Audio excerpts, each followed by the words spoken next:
আপনারা এখন যে মন্দিরটি দেখতে পাচ্ছেন এটি জাস্ট দিনাজপুর শহর থেকে 4 কিলোমিটার, প্রায় 4 কিলোমিটার উত্তরে অবস্থিত গোপালগঞ্জ নামক গ্রামে এই মন্দিরটির নাম হচ্ছে গোপালগঞ্জ মন্দির। এই জায়গাটিতে আসা হয়েছিল আমার মিডিয়ার জন্য কিছু ছবি তোলার জন্য। আর জীর্ণ শীর্ণ অবস্থায় রয়েছে মন্দিরটি, আপনারা দেখতেই পাচ্ছেন। চতুর্পাশ দিয়ে বিভিন্ন ঘরবাড়ি হয়ে গেছে এবং আপনারা দেখতে পাচ্ছেন যে মন্দিরটি অনেক আগে এবং উপরে গাছপালা অনেক হয়েছে। এগুলো কেটে দেওয়ার পরেও আবার নতুন করে জন্ম নেয়, যে কারণে এই মন্দিরটি এই অবস্থায় রয়েছে। চারপাশে ঘরবাড়ির কাজ হচ্ছে, হয়তো ভবিষ্যতে এটা ভূমিকম্পের শিকারে ভেঙে পড়ে যাবে। এই পাশটা হচ্ছে মন্দিরটির পশ্চিম দিক। মন্দিরের ঠিক পশ্চিম পাশেই যে ঘরটি দেখা যাচ্ছে এটা একই ইট দিয়ে তৈরি, নিচের অংশ।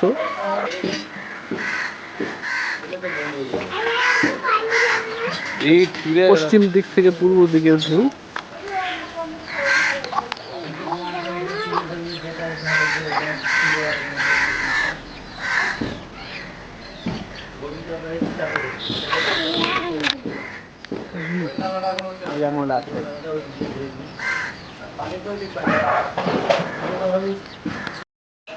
আমরা এখন মন্দিরটার ভিতর ঢুকবো।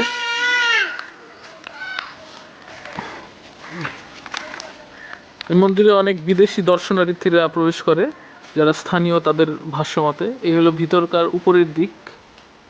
আস্তে আস্তে আমরা ভিতরে চলে যাচ্ছি, দেখি কি আছে সামনে।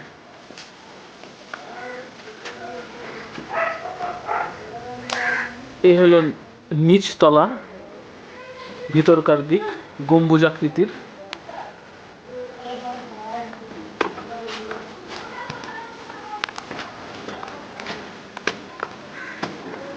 এই আপনারা যে জায়গাটি দেখছেন এই জায়গা দিয়েই উপরে যায়।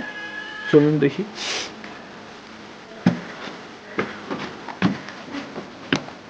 ভয় হচ্ছে আশেপাশে সাপ টাপ থাকে কিনা, অন্ধকার।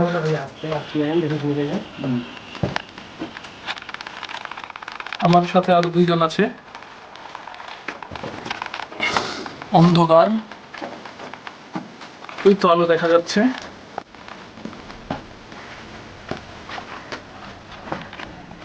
এই হলো উপরকার দিক, খুব চাপা বিল্ডিং। আমরা হয়তো 2 তলা পরিমাণ জায়গায় এসেছি। এটা হলো উপরের ভিউ, আপনারা দেখতে পাচ্ছেন।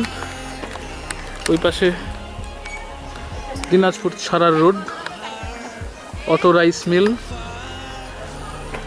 আর এটা হলো মন্দিরের সাইড, গাছগাছালিতে পূর্ণ।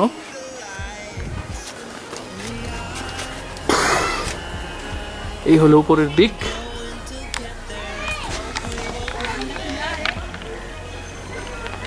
মাটি ভেঙে পড়েছে। আমি যদি আরেকটু দূরে যাই তাহলেই পড়ে যাব।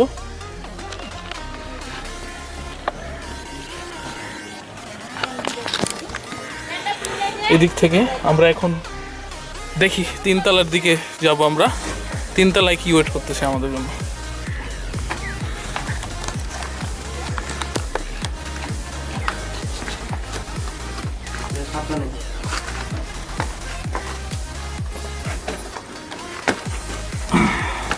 এখানে অনেক বিদেশি দর্শনার্থীরা আছে প্রতি বছরই।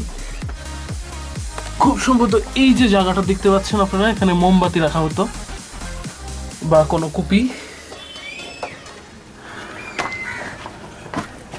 এই মন্দিরের উপর অংশে আমরা এসে গেছি। এইসব মন্দিরে, ভাঙা মন্দিরে সাধারণত সাপ বিচ্ছু এগুলো থাকে, তো আমরা খুব সতর্ক।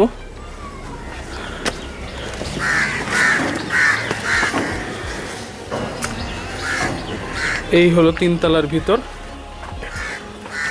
এই হলো 3 তলার পার্শ্ব। এখান থেকে ফসলের মাঠ, রাইস মিল, আশেপাশের বাড়িঘর, এবং ওই যে ডানে আপনারা দেখতে পাচ্ছেন ওটা গোপালগঞ্জ মন্দিরের দ্বিতীয় অংশ।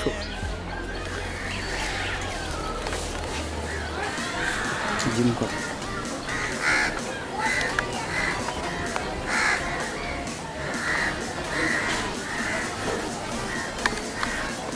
দেখে মনে হচ্ছে ওটাও 3 তলা সমপরিমাণ এবং গাছ গাছালিতে ভরে গেছে।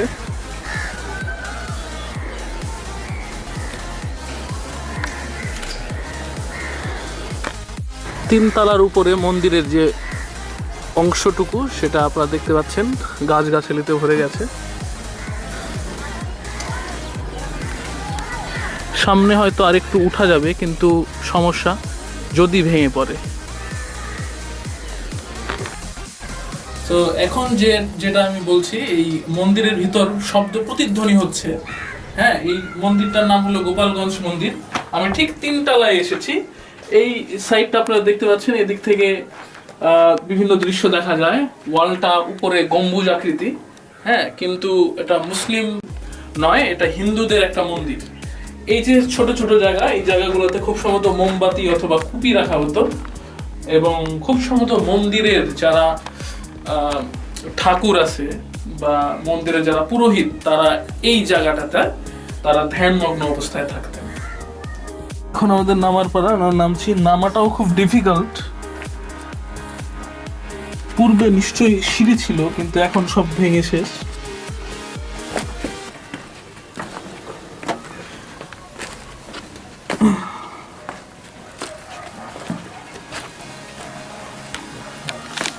এই সেই 2 তলা, 2 তলার মধ্যেও এরকম কক্ষ রয়েছে।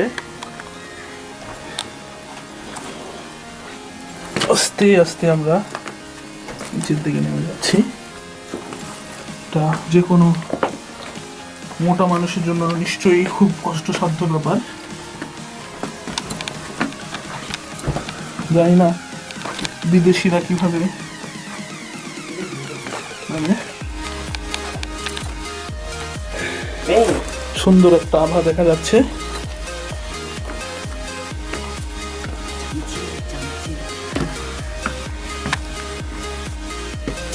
আমরা শেষ করলাম নেমে।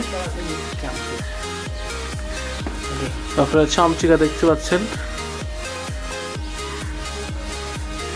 দেয়ালে লেগে আছে। ওয়াও!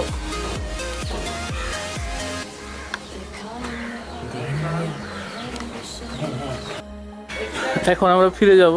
আমরা আমাদের নেক্সট গন্তব্য হচ্ছে কাহারোল উপজেলা কান্তনগর মন্দির ও তার সাথে নয়াবাদ প্রাচীন মসজিদ ও প্রাচীন মন্দির। এখন আমরা কাহারোলের উদ্দেশ্যে চলছি। এটা হলো দূর থেকে গোপালগঞ্জ মন্দির। এর আরেক ছোট ভাই আছে ওইদিকে, যেটা আমরা তুলেছি আগেই।